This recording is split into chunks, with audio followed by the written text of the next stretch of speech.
So the title of this panel is 100 Days of Trump, which have been very boring and uneventful, of course. I want to thank everybody for being here.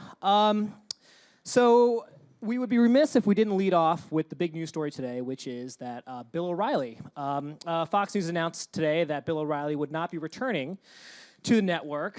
We'll start with this.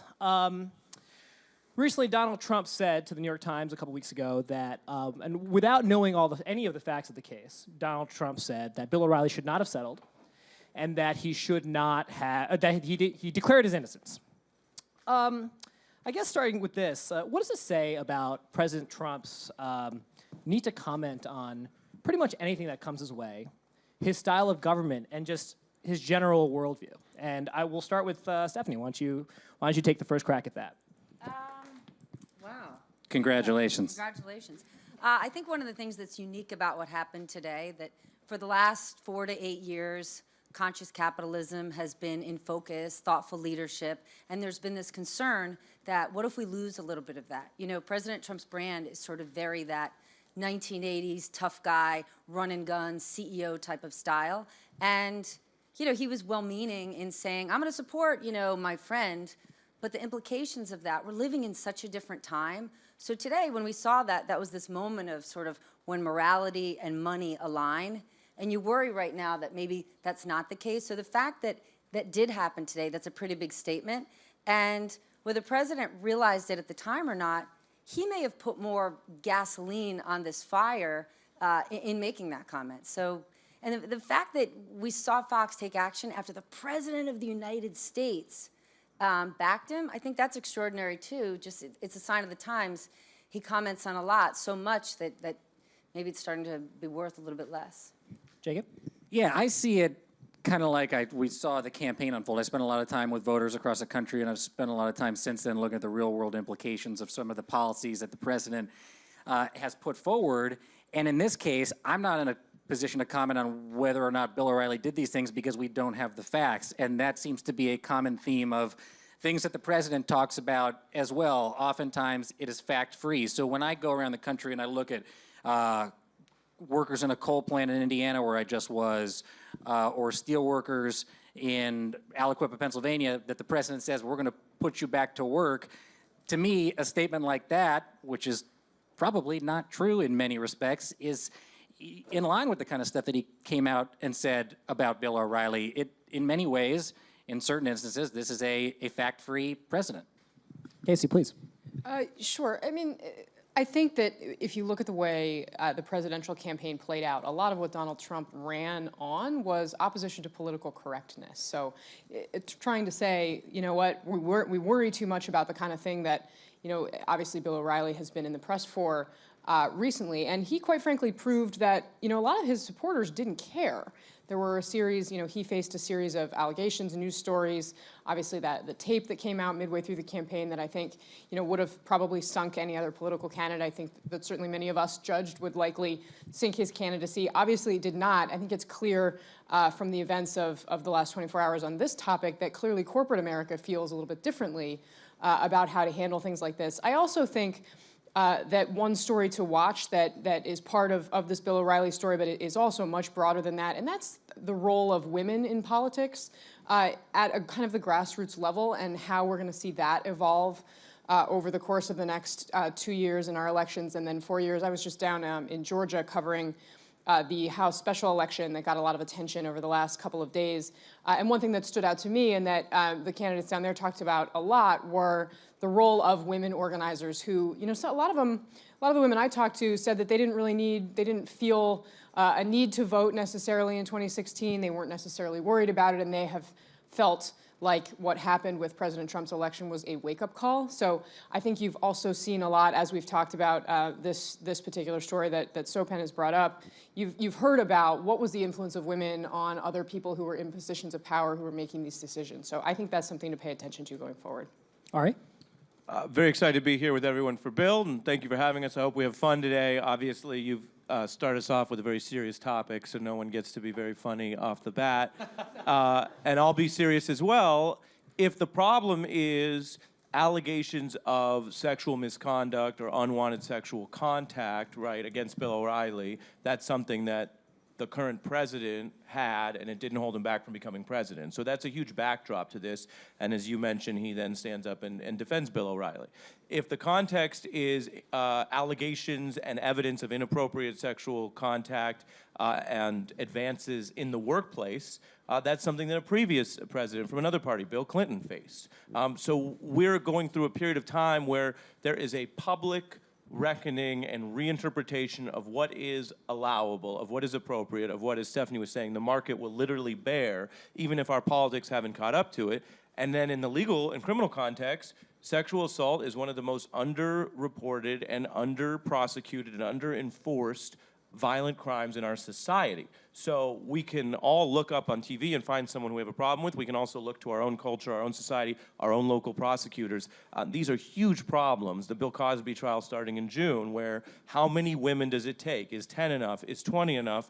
Is 40 enough? Is 53 women enough to journalistically say, seems like there are overwhelming testimonial evidence of misconduct, even though the trial, he is innocent until proven guilty, and Bill O'Reilly, and I say this on air as well, faces allegations that haven't been proven in a court of law at all. But He mentioned that in his statement. But what was acceptable in corporate America when Bill Clinton was president of the United States is not what is acceptable today, and it's sort of this recurring issue, a cultural issue in corporate America that keeps women down from getting C-suite jobs in terms of when someone is harassed in a, I dare I say, when there's a major incident that happens, they come forward.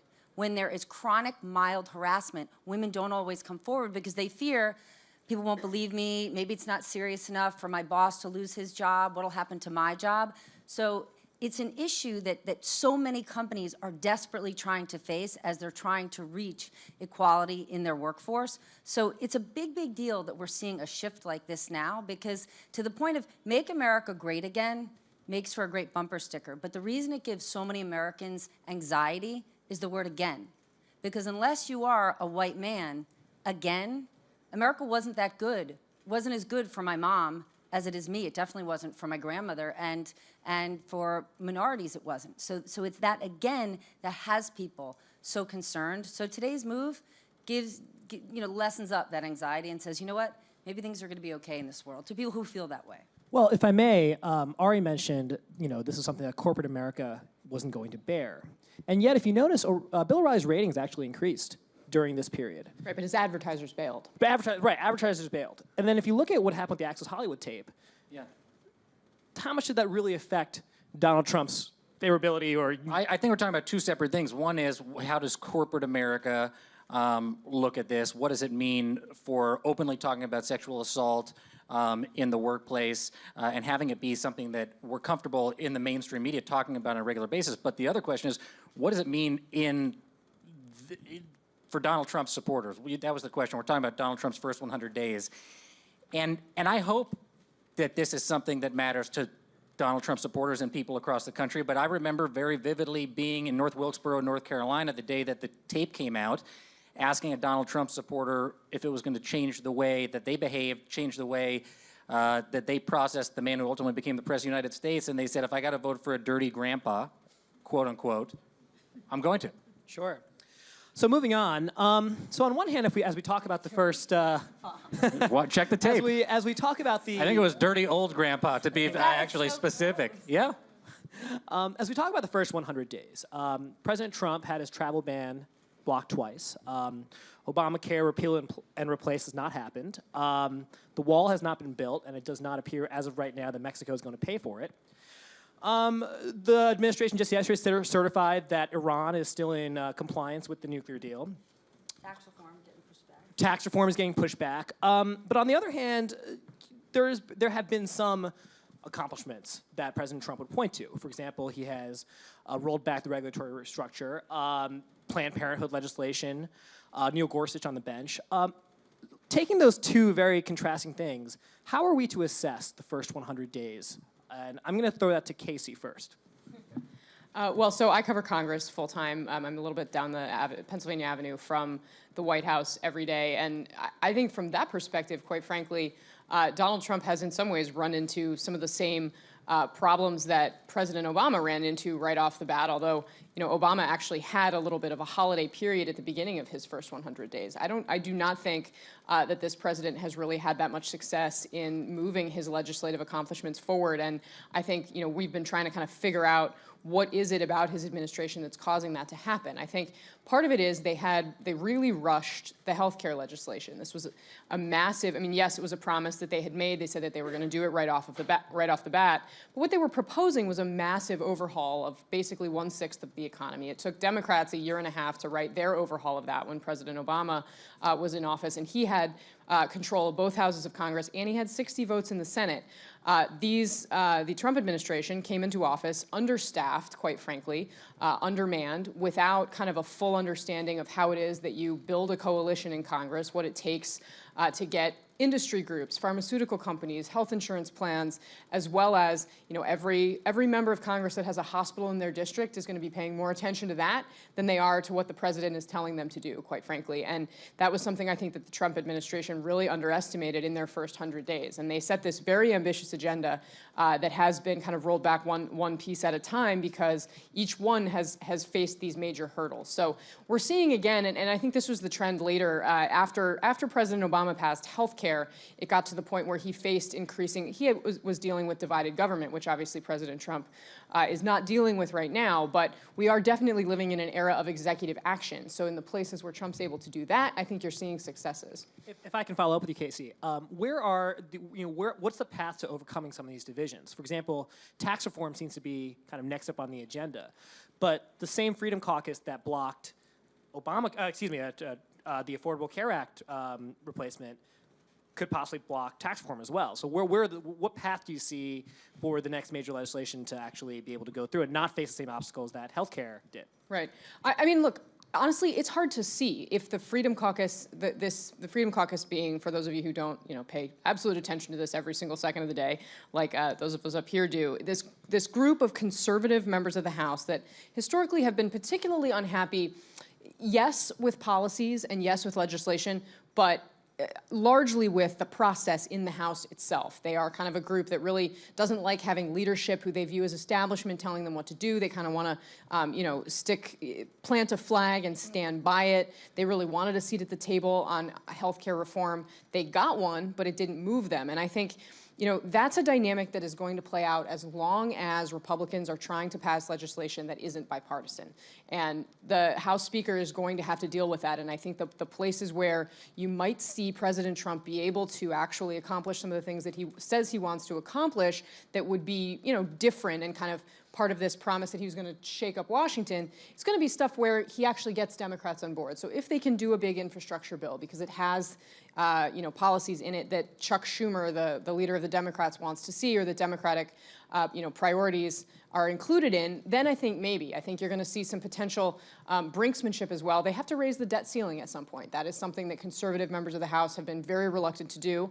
I think there's a serious question about whether Nancy Pelosi is going to help Republicans raise the debt ceiling. Are they going to do a big bill that requires them all to get on board together? And at this point, with the climate the way it is and the level of toxicity around all of the things you ticked through at the beginning, the wall, the travel ban, I'm not sure that I see Democrats being willing to help at all. And in terms of tax reform, President Trump could be getting in his own way. He's got guys like Steve Mnuchin and Gary Cohn who came down there for a reason. This is what Gary Cohn came to do, to lead corporate tax reform and Wall Street regulation. And with President Trump not releasing his taxes, whether or not there's something nefarious in there, he said he was going to release his taxes when he was done with his audit. And now he has said, I won in a historic race that no one was able to do but me. Why are you bringing up my taxes again? The more resistance there is against that, people are feeling uncomfortable. He's in real estate development. That is a business with loads of tax loopholes where he could be rolling forward his losses every year. And the way it works, once you sell your company or once you go public or if you die, you then have to pay tax against those losses. Well, what if President Trump decides he wants to change those laws? That would be a windfall for his family. And one thing he has shown us since he's been in the administration, he is willing to self-deal. And while it may be legal, whether it's his business, his daughter's business, his son's running a separate running the family business, not being part of the White House, yet on a regular basis, whether it's Eric or Don Jr., they're on television talking about their father's foreign policy. So President Trump releasing his taxes is becoming more and more important to people. So that ends up being an unforeseen roadblock for his own team who came there to do tax reform. Jacob? Yeah, I just want to say you mentioned the wall, and I think, again, the slow start in the first 100 days on this issue in particular is a symptom of, from the Trump campaign, in many instances, a fact-free campaign. It turns out now Mexico is not going to pay for the wall for obvious reasons. Anyone Right, surprised? exactly. You guys shocked? It's going to be okay. Which means Congress has to pay for it. Congress isn't going to pay for it if it doesn't make sense. And when you actually go down to the wall, to the border, like I have many times, and actually seen what's going on there, Donald Trump said drugs are pouring across our border, we need to build a wall. Turns out the majority of drugs are coming through legal ports of entry, like San Ysidro, where they're driven through in cars. That's not something a wall is going to stop. He says illegal immigrants are pouring across the border. It turns out more undocumented immigrants in the United States are overstaying visas after flying into the United States. And last I checked, a wall is not going to stop an airplane from coming into the United States. If they had their facts straight on why the president wants to have a border wall, and there was actually a justification for it, maybe you'd see a plan for a border wall in these first 100 days. All right, did you want to jump in there? Go ahead. Okay. You mentioned Gary Cohn, and you mentioned the different people that President Trump has brought in. We've heard a lot recently about Steve Bannon being marginalized. At the beginning, it was Reince Priebus during the healthcare debacle. And then, there was some talk about the wars between Priebus and Bannon. And now it's Kushner versus Bannon. And I wonder, how real do we think these battles are? Is the press overplaying it? Does it matter? Is it getting too much coverage? We know Trump for years has pitted staff members against each other because he feels like it fosters competitiveness. Are these divisions real, and do they matter? Well, on Steve Bannon versus Jared Kushner, I would just posit that blood is thicker than water. But that's something that I think is also unique to this White House that we obviously have not dealt with in previous White Houses. I do, in the case of, look, I have frequently, I think, at least tried to be self-critical about covering the people that work for the people who are making the decisions, because I tend to think that, what the principals do and say is more important than the infighting. As much as we may like juicy stories around kind of who's up, who's down, that at the end of the day, what the president is actually doing is what matters. But I think in the case of this president, the reason these questions about who is actually in his ear matter is that he does seem to be somebody who is very influenced by the last person that he spoke to. And you can kind of see, you can almost hear that influence play out in real time. When you listen to the president talk about any given issue, you can almost sometimes guess, oh, I think he heard that from, this person that we know that he was just behind closed doors in a meeting with. And so from that perspective, I do think it matters who it is in the White House that the president is listening to at any given time. Now, we have not yet seen, we saw obviously the Corey Lewandowski shakeup during the course of the campaign was a major turning point. We have not really seen yet at the White House anybody holding a major job who has, made an exit. We have talked a lot about, how things have shifted with time. Mike Flynn, the only one. Mike Flynn, I guess, yes. That of course would be the one major exception to that. But even in that instance, I would argue it was because it was publicly discovered that he had misled the vice president. I do think that there's likely to be some burnout among White House staff sooner rather than later. They're still very understaffed in the White House. People are working extraordinary hours. There's an extraordinary level of stress, and I would higher than usual, having been someone who's been around, higher than usual in the White House? Yes, much higher. I mean, look, it's always stressful, but this is a White House that has dealt with stories about people combing through their BlackBerries to try to figure out if they're the ones who are leaking to the press. I mean, that's kind of a climate of fear going to work every day that doesn't always exist. But what's somewhat puzzling sort of about this Jared Kushner versus Stephen Bannon argument is Steve Bannon was next to the president during the campaign when the president may have made fact-free, outrageous claims, and Steve Bannon was standing on his right. But on his left were Ivanka and Jared. So they were also there the entire time. So this idea that, well, they're going to make you safe and it's okay. Scarlett Johansson said it at Women in the World a couple of weeks ago. Ivanka Trump has said over and over, that she's an advocate for women. But if you're an advocate for women, then you have to advocate for them publicly. You actually have to do it. Ivanka Trump met with Leonardo DiCaprio. She met with Al Gore in late December. The Hill put out that climate change was something she was going to be passionate about. So while Jared and Ivanka are very, very close to him, and they are reported that they're the voices of reason and they have his ear, they were in Palm Beach the weekend. He sent out a tweet at 7 in the morning accusing our last president of treason. So it's just a little unclear, this idea that it's Steve Bannon versus Jared and Ivanka. I'm a little puzzling where the reason part is. Right. Something I heard quite a bit during my time on the campaign trail from Trump supporters is how much they trusted him. We all heard that. Or how much they didn't trust Hillary. Right. We talked about some of the stumbles that President Trump has had in his first 100 days. We mentioned healthcare, the wall.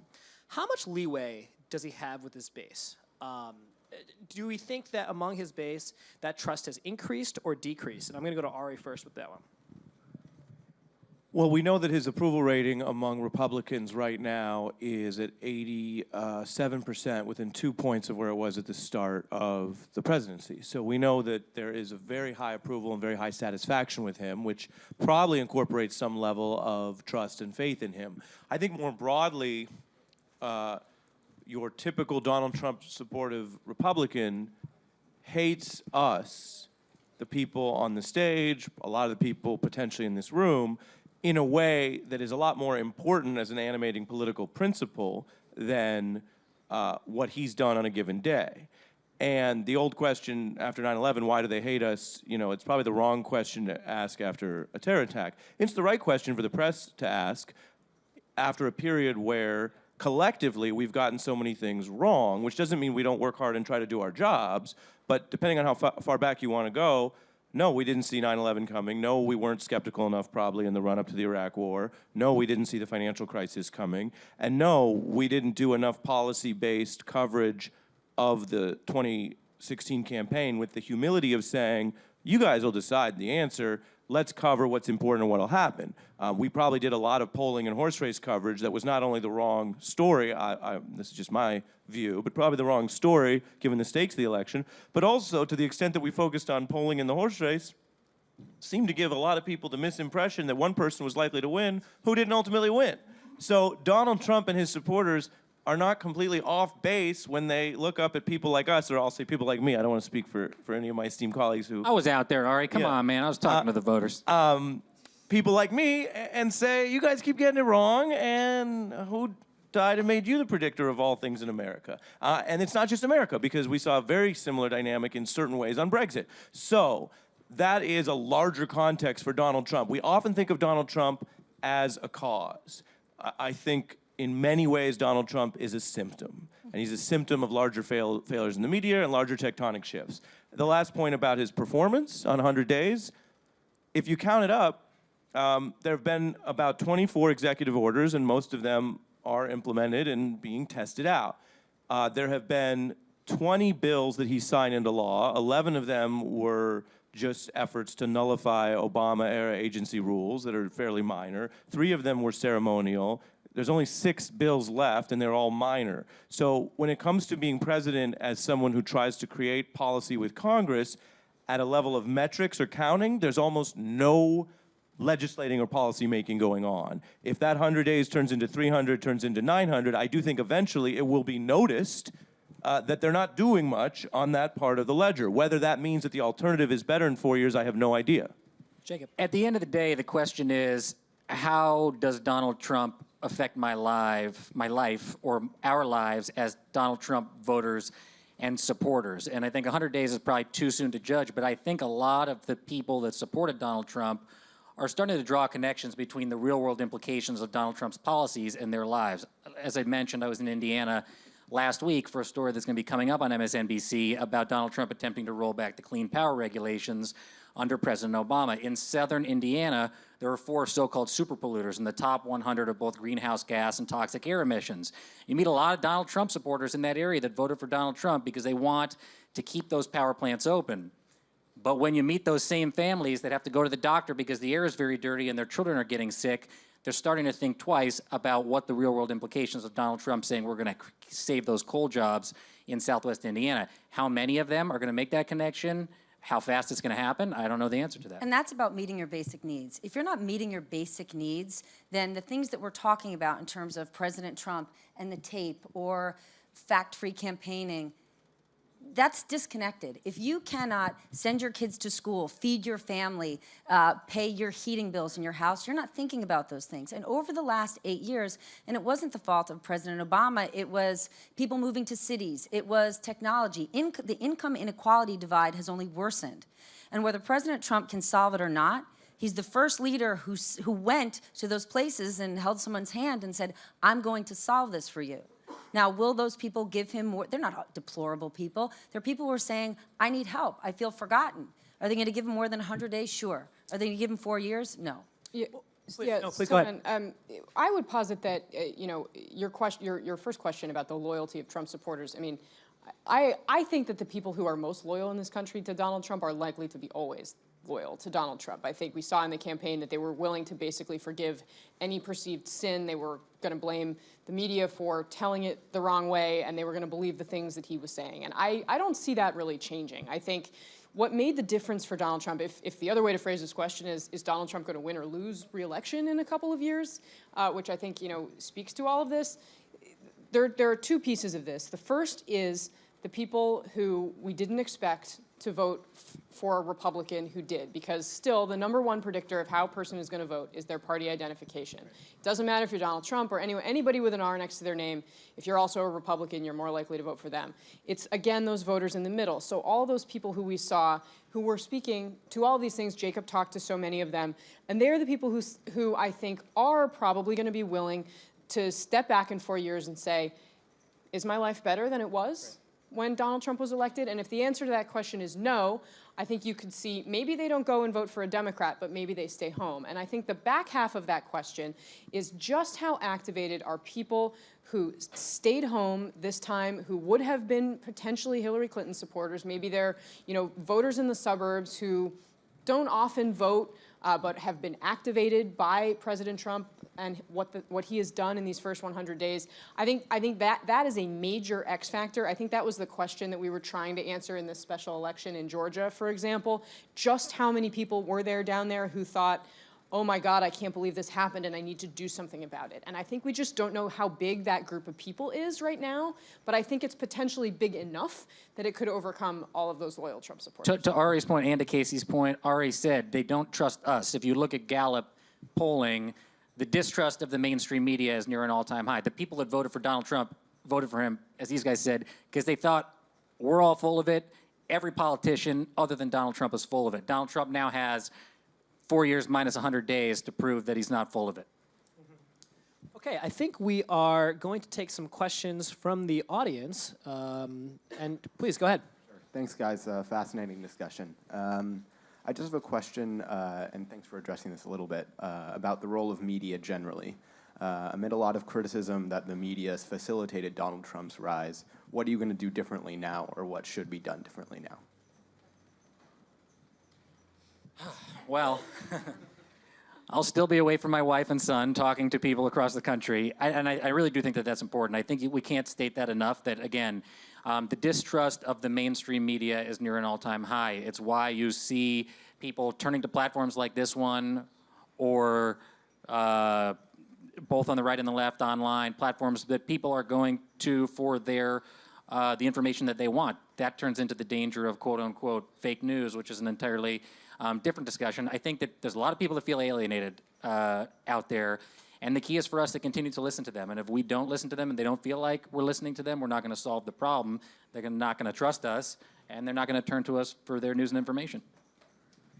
I mean, I know for me personally, day to day, I mean, I think one thing that I have been trying to sort of sort through as I move from, try to think through, okay, what happened on the presidential campaign, how are we going to cover the new Washington, is to just try to be more conscious of challenging assumptions and challenging kind of what, I hear every day from, we, to a certain extent, live in an echo chamber, and trying to make sure that you're not only hearing the echo, I think, is an important part of doing our jobs. I mean, for me personally, I mean, I covered Bernie Sanders for like the first half or so of the primary until it became clear he was going to lose that primary to Hillary Clinton. Then I covered Hillary Clinton's campaign through the final stretch. And I had covered the Republican primary back in 2015 when I covered a number of Trump events. And in the final week or so of covering Hillary Clinton, we would go to these, and we've learned now that some of this was around kind of the strategy that the campaign manager had kind of implemented around data and trying to figure out these very sophisticated ways of putting their events in certain places to hit exactly these targeted voters. But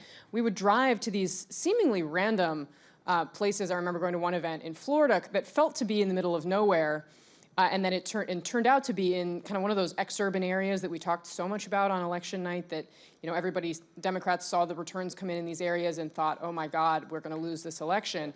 And when we drove to that event, yes, there were 100 or so people, 200 people assembled for the Hillary Clinton rally at the community college, but the road was dotted with Trump signs all over. And there were maybe as many protesters as there were people there to see Hillary Clinton. And I remember thinking to myself, and I said it on TV a couple days before the election, and I took a lot of flack, both from the Hillary Clinton campaign, from the officials that I was traveling with for saying it, because Sean Spicer blasted it around in an email. I said, this does not feel like covering a winning campaign in the final week. And the Clinton team laughed at me. I was out on the road that weekend, and they said, we can't believe you said that. How could you say that? Look around you. We just had Jay-Z and Beyonce. Look at all of these screaming people. We were together for Bruce. Remember Bruce in yes. Philly? Yeah. Which also, and correct me if I'm wrong here, but even the sense there, I remember thinking, this should be, if you covered Obama rallies at the end of the Obama campaign, I mean, it was like a convulsion of a celebration, and covering Hillary Clinton was not like that. That was Bruce Unplugged is what it felt like. Exactly. He was playing acoustic. Very strange. Anyway. Okay, let's go to another question. Wait, in terms of I'm the sorry. truth and fake news, it's also, there are different truths. In President Obama's State of the Union last January, he said, this country has had an extraordinary economic recovery, and anyone who says that we're not on the incline is peddling lies. Well, the country had a great economic recovery if you owned stocks and bonds, and if you lived in New York, and if you lived in San Francisco, and if you lived in LA. But if you lived in other parts of the country, you did not. If you look at the auto industry, auto companies recovered since the financial crisis. But if you lived in Flint, Michigan, you were writing your house down to zero. You had no job, and you didn't have the skills for a new job. So in terms of the truth, one of the reasons people don't trust the media is because the media often talks about a country that doesn't include the whole country. Who's that? Oh, go ahead. Hello. I actually heard on the news, I think it was CNN, one of the anchors We're not said, familiar with that. Oh. Fake news. Fake news. Fake news. Heathen! Well, one of the anchors or TV hosts, he said that the reason why Donald Trump became president was because it was like a backlash against Obama being president. That since the first black man became president, people who support Donald Trump feel like, they're oppressed, and now they are voting for someone who, supports them. So I wanted to know your opinions on that, if you felt like maybe because the first woman was running, that's how someone like Donald Trump could become president, and because the first black person was president, and so after him, someone who's completely opposite is now the president. I mean, I think it's an important question, but I think the framework may be too narrow. If you say, well, why did this flower bloom? Was it the sunlight, or was it the water? He's so sensitive. And what role did oxygen play? Right? And the answer is there's a multivariable answer. Did Donald Trump, who made his political introduction to the country on a discredited racist lie about a birth certificate, use coded language and direct appeals to racism as part of his appeal? Yes. Does that tell us whether race was the dominant, primary, minor, or even negligible factor in the campaign? No, because there were all of these other factors. Let me finish. I think with regard to how Donald Trump did, by a show of hands, how many people remember what share of the vote Mitt Romney got? Anyone? Any political science here? 47%. What share of the vote did Donald Trump get? 46%, correct. So we can sit here and try to sound like smart political scientists analyzing why this was such an amazing victory and what he did, well, he got a lower vote share than Mitt Romney, who, if I remember, was not all that popular among Republicans, let alone the rest of the country. But sometimes 46.5% is enough to win, and the Constitution provides for an electoral college, which means even though it may have felt really low-key in the areas she needed to win, she actually also still got more votes than the other guy, which means there was some sort of national appeal. But in our constitutional system, more popular votes and a Metro card gets you on the subway. But hold on a second. So I just to think that I defend- just think that with regard, But she did lose Florida, which was the example. right, that I and was- she lost key states where she needed to win, and she knew that, and that's the system. So with regard to what it was, I think it could be more likely all of the above than one of the above. But it's also a failure of the Democrats, and it's also a big sign about where the political system is, that you can win the presidency with 46.5%. So But if you could just to get up to defend 48 or some- 49, different ballgame. Stephanie. But well, hold on. Whether the birther issue is what got this party started, and it did, President Trump did get a lot of votes. And one thing he did do was know how to read a room. And he went to places in this country, and he touched people, and he saw them, and they did feel like they had a president in President Obama who visited 50 countries around the world, but he didn't visit them. And Hillary Clinton did spend 2, maybe 3 weeks in the Hamptons in August. And Donald Trump was slugging it out, going to parts unknown around the country. And the night of that Jay-Z concert, it was a Friday night, and she was in Ohio, and he was somewhere in Pennsylvania. I think he was in Pittsburgh. And I remember it because he was on the stage, and he said, I don't have Jay-Z or J-Lo, but I have you, and you have me. And you know what? That mattered to people. And she needed Jay-Z and Beyonce to get that crowd. And I love them. Which is a point that Trump made, by Wouldn't the you go to way. Jay-Z? Well, I would argue we all need Jay-Z and Beyonce. I'm sorry, Jacob, did you want to jump in? I just want to say on your question, Ari's right. As Linda Richmond would have said on Coffee Talk on Saturday Night Live, political science is neither politics nor a science, so we may never know if that was the determining factor. But if you talk to white nationalists, and I had the opportunity to do that, a man named William Johnson, who was briefly, if you guys remember this, was actually a Trump delegate to the Republican convention before. California, right? Yeah, that's right, Yeah. from Los Angeles. I met him for a lemonade, as a matter of fact, and it was on MSNBC. And he said that Donald Trump is making people like me feel emboldened. Did Donald Trump get white nationalists to go out and vote for him for president that may not have otherwise done that? Yes. I mean, one of them told me that. But is that the determining factor? He's right. We may never know. If you were dressed like Linda Richmond and had your nails done and Coffee a dazzling talk. sweater, A would you have peanut. taken that meeting with you? I don't know. Definitely not. Let's go to another question. Go ahead. Hey guys. Since Trump got elected, he had a couple of rallies, post-election. Do you feel like those were just kind of to make himself feel better, or like to congratulate himself? And there's been a bunch of protests also against him, which he said were, people were paid to come to. Do you think that he really believes that, or is it just to legitimize the actual protests, including the last one? Who wants to take that first? Well, I mean, were any of you guys at the Women's March? I went to the one out in L.A., and those people were not paid. I mean, were any of you at the Women's March? Yeah. Were any of you paid? Okay, I rest my case. Kasie, do you want to jump in? Yeah, I mean, on the rally question, I do think it's one of the things we've watched President Trump try to navigate is the transition for any politician. The job of the presidency is such that it, I think, is pretty overwhelming for almost any person that steps into that office. So we've kind of watched him try to make that transition from campaigner to the person who is making decisions and has a lot of weight on their shoulders. And I think it's pretty clear that the formats that he enjoyed at the campaign are still the best formats for him. Those rallies, I think you sort of saw him step back into his element. You've seen, a number of did anybody see where he had an executive order signing ceremony and forgot to sign the executive orders and had to come back? Awesome. So he doesn't have moments like that at rallies, right? I mean, he's much more natural. I remember that press conference he had. I don't know if you remember that. It was a little bit it felt like watching a crashing train in real time. The tax returns one? Or? No, after long it was the one. first one after when Peter Alexander got up and asked him about the Electoral College. Yes, Yeah. exactly. It kind of came on in the middle of the day, and we were all riveted for like a full hour and a half to the televisions. That was another example, I think, of a place where he, that's a format that works really well for him. So, I think there's something to be said for any, politician to put yourself in situations where you are comfortable. So I think that explains part of it. Those rallies energize him, they energize his supporters, but they're also his lane because in that format, you don't have to follow up with policy. They're great for sound bites and taglines and rally chants, but as far as how we going to now execute on that, you don't have to deliver that right then. He also gets to control the crowd, so who comes in and who comes out at those rallies, because those are, I think, right, they're campaign events? Yeah, so technically, I don't think they're public events open to anybody. They can say you can come in, you can't if you.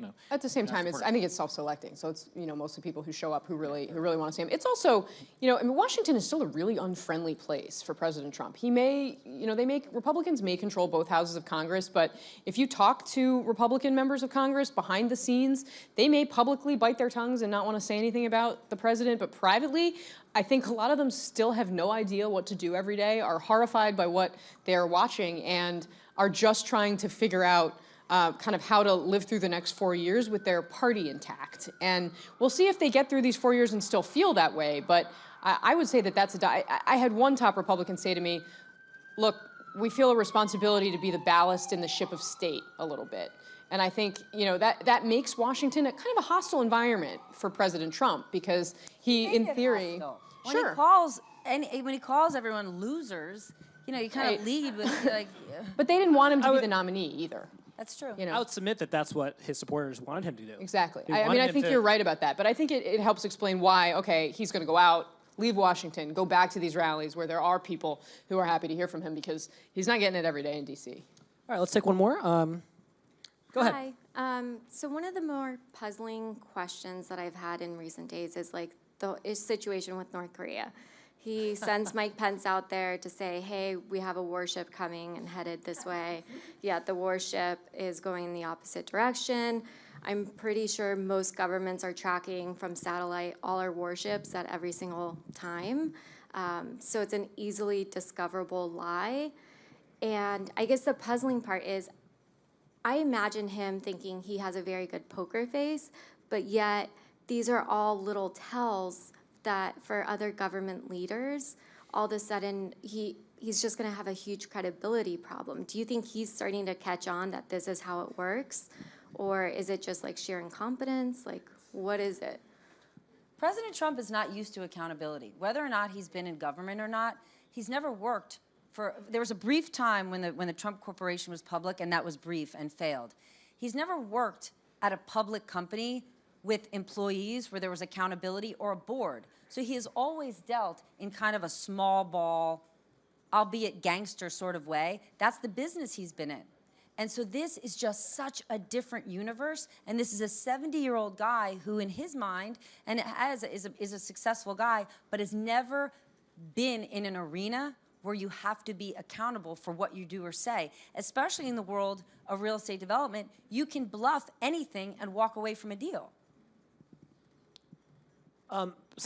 Just to follow up on that a little bit, something that struck me during the campaign as a campaign reporter is that it seems like every single detail that maybe you could have taken for granted from past administrations or past campaigns, like a military ship is headed this way, or,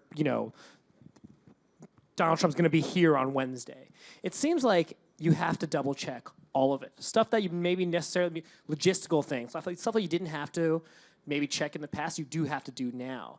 And I wonder, as reporters, how you guys are navigating that. Have you changed your approach at all? I feel like it all goes through Ari at the end of the day. I mean, a lot of these questions is what the administration trying to do legal? I mean, is that fair to say? I mean, I think you're talking about two things. One is, how much deference do you give a given source? And we give a certain amount of deference to the U.S. federal government, and the Bureau of Labor Statistics might still get more of that, and the White House might get less, and you have to decide whether to put sad exclamation point at the end of that observation. And then there's the second layer, which is, as Chief Legal Correspondent, I get more calls now than I used to get. Can he do this? Is this legal? And some of that, to your point, is him pushing boundaries and precedents in ways that his supporters did want and that are legal. And then other things, as we've seen with the travel ban and we've seen other problems they've had, are not. And so there's nothing automatically negative, I think, from a legal perspective about testing precedent, right? Or trying to do reform. Many presidents come to town talking about reform. I do think there is a casual indifference or even antipathy that comes from the top, from him, about rules, which is still problematic. And that can come in the military context, it can come in the legal context. But there are some things, like President Trump, in terms of the jobs number, can talk up the importance of it and can talk down the importance, depending on if it suits him. But there are other things, like, is China a currency manipulator?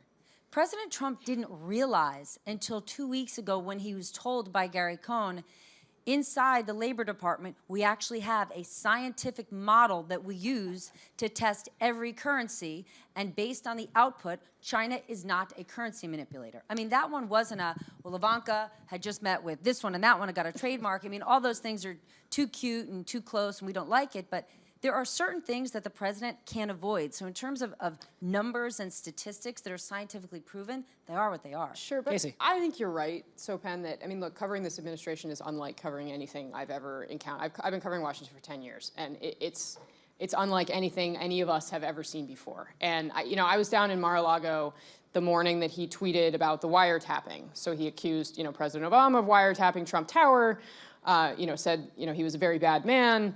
And this was at like about 6:30 in the morning, so half an hour before we went to air for the Today Show. So, I'm about to go live on the air, and this is the President of the United States. And we have no idea where he's gotten this from. No, absolutely no clue. And so the first 3 hours after we kind of get up there and say, well, this is what the president has said this morning, and we are sorry that we cannot tell you, viewers, more about why he is saying this or where it is coming from. And then we learn, eventually through kind of puzzling things together that it was a Breitbart write-up of a Mark Levin talk show, radio talk show episode. I mean, to a certain extent, the day-to-day of it is a little bit out of the twilight zone, because under any other administration, if, in fact, the president, the official Twitter account, the president of the United States, was out there saying things, you could basically take those to the bank. And if you took them to the bank and the bank, returned them, you knew, and there have historically been, consequences for the administration. And right now, that loop is completely broken. But that speaks to what Jacob talked about, sort of the fact-free campaign. President Trump put forth surrogates who are willing to come on television every day and spew things that were absolutely non-fact in such high volume that you couldn't even combat it all. But the difference, I think, is that in this case, there are outside consequences. What happened after he tweeted that and after that kind of went through the entire cycle, Jim Comey came under such pressure from Republicans that he sat down in front of a committee and said, I am investigating Trump associates because of ties to Russia, publicly. That I do not think would have happened if not for those tweets. And it's the connections are sometimes tenuous, but I do think that there are consequences now that didn't exist in the era that you're talking about. One last question. Sorry, right there. So I remember following Romney's presidential campaign, and there was one article about him that alleged that he may have been a bully in grade school. In prep school, was mean to somebody. And it felt like the end of his campaign. And then we just watched Trump's campaign, where you have a New York Times feature alleging sexual assault. We have the Billy Bush video. Is there no such thing as bad press for Donald Trump? And as members of the press, are you exhausted? Do you feel... Yes. We all are. Anyone who tells you they're not is lying. Do you feel like you're not heard anymore? What's no longer connecting in this time span from one campaign to the next? I mean, Mitt Romney has to be legitimately sad. If you think about... So bummed right now. If you're Mitt Romney, are you so bummed? Mitt Romney getting crushed for his career. And the truth is, within careers in the financial industry, private equity makes you most well-suited to be in government because you understand failed companies, you know how to break them up, you know how to rebuild them, and he was in government. And he was crucified for his wealth and paying his taxes. So if you're Mitt Romney, you honestly wake up at night going, are you kidding me that this just happened? Well, then don't forget, Mitt Romney stood next to Donald Trump at the hotel in Las Vegas and says he's honored by his endorsement. If Mitt Romney's feeling that bad about it, let's remember where this ate came frog's from. legs at Jean-Georges. Yeah. So I was actually at that event because I covered Mitt Romney every day on the campaign trail for, 2 years. And it is very clear that, he was held accountable. The story that you're referring to by, I think it was Jason Horowitz at the Washington Post, I would argue that the best example is the 47% story that came out at the very end of the presidential campaign that I do think actually significantly impacted his loss. And that was, of course, that video that somebody filmed that showed, hey, 47% of these people are never going to vote for me in a very kind of derogatory way. But I think that it has less to do with Mitt Romney and more to do with kind of Donald Trump, the character. And this is another kind of trend in politics that, we haven't talked too much about here tonight, and that is a little more, I think, for the history books than for a lot of what we all do every day. But, Donald Trump was the biggest person on every stage he stood on throughout the entire campaign. And it's not just Mitt Romney, it was every single one of those Republicans that he ran against. They all experienced the same thing. When they put a foot wrong, when they said something wrong, they had to apologize. They had to correct it. They had to, they followed all the rules. And Donald Trump never had to do that. Our politics have historically been about, ever since the invention of television, quite frankly, and the famous Kennedy-Nixon debates, they've been about who is the most interesting person that captures people's imagination and attention. And it can explain, even when we've had differentials in the popular vote. I mean, everybody may have an opinion about George W. Bush. I don't know how many of us would argue that Al Gore was more charismatic than George W. Bush. I mean, that's a little bit of a difficult argument to make. But if you can go pretty far back in history and look at that as something that is an indicator for how a lot of this will play out as well. And I think a lot of the features of his personality and character play into what you're asking about. Yeah, and I would just add that I think part of the premise of your question is, what is the press's role in social change and accountability? And a lot of people skip the middle step and think the press reports things and then things happen. And that's not how it works. The press reports things, and then you, the public, or mechanisms of accountability in the society, which can be governmental, which can be prosecutorial, which can be capitalistic, make decisions. So there's always that next step. And the New York Times reporter who might have written about the Bill O'Reilly case, which we were discussing years ago, may have had a view or hope that exposing it might lead to some positive outcome of some nature. But it's not up to the reporter, nor should the reporter, I think, in a classic sense, spend too much time worrying about what will happen. They should worry about the truth and the fact-checking and being fair to both sides, including the accused, and then the public and the system reacts. And I think what Donald Trump understood, because he was such an explosive part of the media, he is the ultimate coastal media New York elite. He's better at it than most of us, if by it you mean being out there in the media. That's what he's known for. But that gave him extra abilities to counter, to punch, to control, to drive. So he's certainly effective at that. But that doesn't in any way remove the role of everyone in this room and anyone watching at home and anyone around the country, because that's where decisions are made. And wider consequences are the Bill O'Reilly story, I mean, some of that story has been reported for years and didn't make a difference, and then today it does. And that's because the reporting is step one, and what you do is the final step. Kasie, did you want to jump in there? I was just going to kind of follow up on that point. The other thing, and to what you said about Mitt Romney standing on stage with Donald Trump, that's the other dirty little secret here, where the Republican Party knew that there were strains of this in their party, and they ignored them for years. Mitt Romney ran Donald Trump robocalls in the Michigan primary in 2012. Why did he do that? Because he was trying to talk to white working class Republicans, okay? And these are people that the Republican Party stopped talking to and that Donald Trump talked to. And Trump, is as much a result of the Republican Party's failures as it is of Hillary Clinton's failures or the Democratic Party's failures. If you're going to look at it in that context, if you are somebody who considers Donald Trump to be something that you need to explain or try to figure out. Well, that's it for us today. Before we go, we're just going to go down the line, just tell everybody where everyone can find you or where when you guys are on, and we'll start with Ari and just kind of go down this way. I mean, you can find me in the streets, because the streets is watching. But when I'm not in the streets, at Ari Melber, ARIMELBER, on Instagram or Twitter.